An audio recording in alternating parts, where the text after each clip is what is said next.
Hello, I'm Bernard Hickey from Interest.co.nz and welcome to a special economic weather report brought to you in association with the BNZ.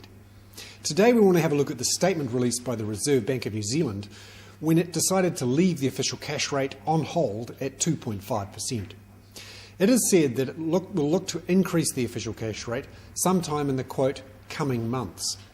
Now that is a key phrase because it's slightly different from the previous phrase they've used, which is in the middle of 2010. There is debate out there about the difference between those two phrases and how much wriggle room this actually does give the Reserve Bank.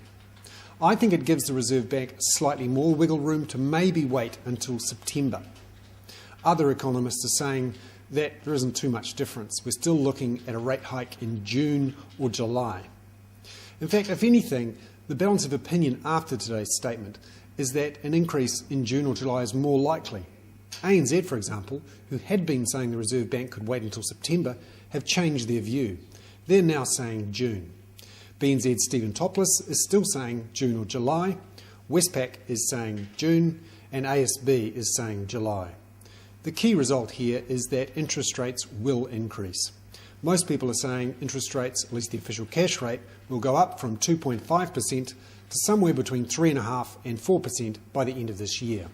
Those people who've taken out floating rates should therefore expect their floating rate to rise anything between 1 and 1.5%. Currently, floating rates are around about 5.8, 5.9%. So you're looking at around about 6.97% by the end of this year. And that's just the beginning. Interest rates will continue to rise. Although the Reserve Bank has said in its statement that because of changes in the way that banks fund their mortgages, and because of the way the yield curve has changed, that means floating rates are cheaper than fixed rates, the Reserve Bank thinks it won't have to increase the official cash rate as much as it might have done in the past, in that its monetary policy will have more potency, as it were, able to move the economy faster and with more power. That does mean that interest rates perhaps won't rise as high as they did in the past, but they will still rise, and quite substantially, in the next 6 months to 12 months. One for everyone to watch. Of course, the Reserve Bank is watching what's happening in the global economy and the local economy.